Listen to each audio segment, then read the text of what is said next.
Well, the war in Iran has had an unexpected beneficiary, and that's the nation of Panama. New reporting from Bloomberg says the Panama Canal is expecting better than predicted revenue this year due to increased traffic as more ships look for alternate routes to move commodities around the world. Joining us now is Carlos Ruiz-Hernandez. He is the former Vice Foreign Minister of Panama and a senior advisor at the Center for Strategic Studies.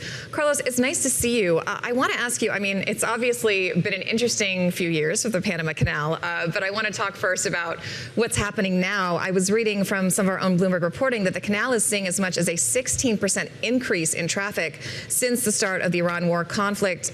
How is the authority handling that? I mean, there are reports that it's almost nearing capacity. Yeah, good morning. Thank you for having me. Yes, I think I saw the reporting as well, and right now I'm currently in Panama, even though I'm based in D.C. But I think what the authority is doing is they're anticipating a lot of the risks that you were referring in your previous segment. They're anticipating the crisis. They're seeing the uncertainty around the MOU. This is not a peace treaty yet, and there are a number of variables that have redirect energy from the Panama Canal and towards Asia. And I think what they're doing is seeing and trying to anticipate anything that can go wrong, so that they're ready to handle more and more traffic if it's needed. Carlos, a roiling story has been, will Iran charge a toll? Will Oman charge a toll? And I think what's so fascinating about the Panama Canal is kind of the cost structure that's in place there. There's this auction component to it, that if you're a shipper and you want to get to the front of the line, you can place a bid on being able to do that. Could you talk a bit just about the economics of it? As Christina laid out a moment ago, the projection here is for revenues to be extremely high. Where is that money coming from? What are shippers paying for it to make their way through the Panama Canal? Yeah, I think it's a market clearing auction. It's a system that's been in place in the Panama Canal, and if you want to get a little more into the mechanics, the Panama Canal Authority has a very, very well detailed process by they do that. It's not a toll hike. It's only 3 to 5 unreserved slots if they go to auction. And it reflects stability in the pricing. It reflects stability for the consumers, and it reserves transits. The vast majority of them run on fixed published rates. The system, what's going on right now is the system is doing its job.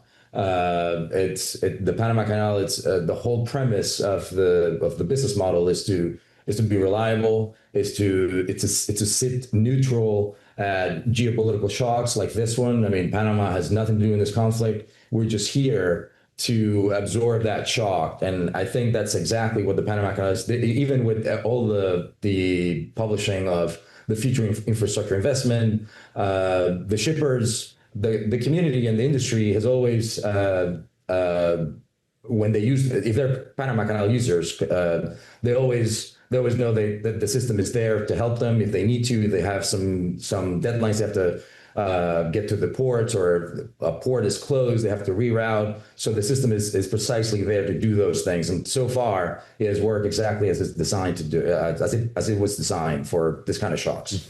If you look at Panama kind of being able to position itself as a safe haven for transit for these ships and vessels, how does Panama position itself geopolitically to make sure it maintains the optics of being a safe, neutral place to go? I mean, there was a moment not so long ago where the President of the United States was threatening to invade and repossess the canal, accusing Panama of giving an advantage to China.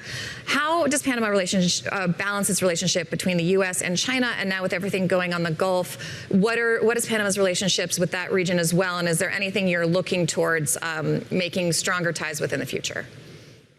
Absolutely. I think, this last couple of years have been a little bit more of PR that we've expected usually, where we always handle. But I think Panama's message has been very clear and consistent. The Panama Canal is Panamanian. It operates neutrally. It's open to all flags equally. And that's exactly, for moments like this, is how neutrality works. It absorbs energy shocks, and it guarantees that its largest user, which are U.S. companies, can go straight to do and continue doing their business. I mean, I think the whole situation has relied on continuity and not risk. I mean, geopolitical headwinds, they'll come and go. It's a lot of what's happened in the last few years, very, very unfortunate, but the Panama Canal is ready for this kind of things. And I think that's exactly what we've done in the last couple of years. The government, and you got to remember, the Panama Canal authorities, it's completely separate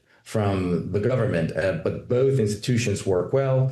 And when geopolitics and great power competition have come to our shores, we've relied on those institutions to precisely do what they're designed to do. And Panama on the canal side, we have the Panama Canal Authority has been around for about 40 years, and it's been total Panamanian for the last 25 years, since the year 2000. And we haven't had any big problems and major situations except the droughts, which are the real constraints, more than geopolitical headwinds. I mean, the relationship with the region is excellent. Our foreign minister and our authorities have been coming and going. We opened relations with Saudi Arabia this year. We're open embassies. We're literally preparing for this interconnected complexity that great power competition has brought to us.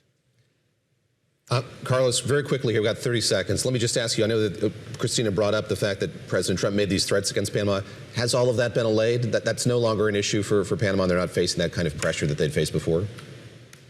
It's like I said, I mean, everything's continuity. I mean, right now here in Panama, we're focusing on doing business, staying neutral, stay allies to the United States. The contact is there. The diplomacy worked. It remained. We've hosted this past week the OAS General Assembly. Yep. We had Deputy Secretary of State here.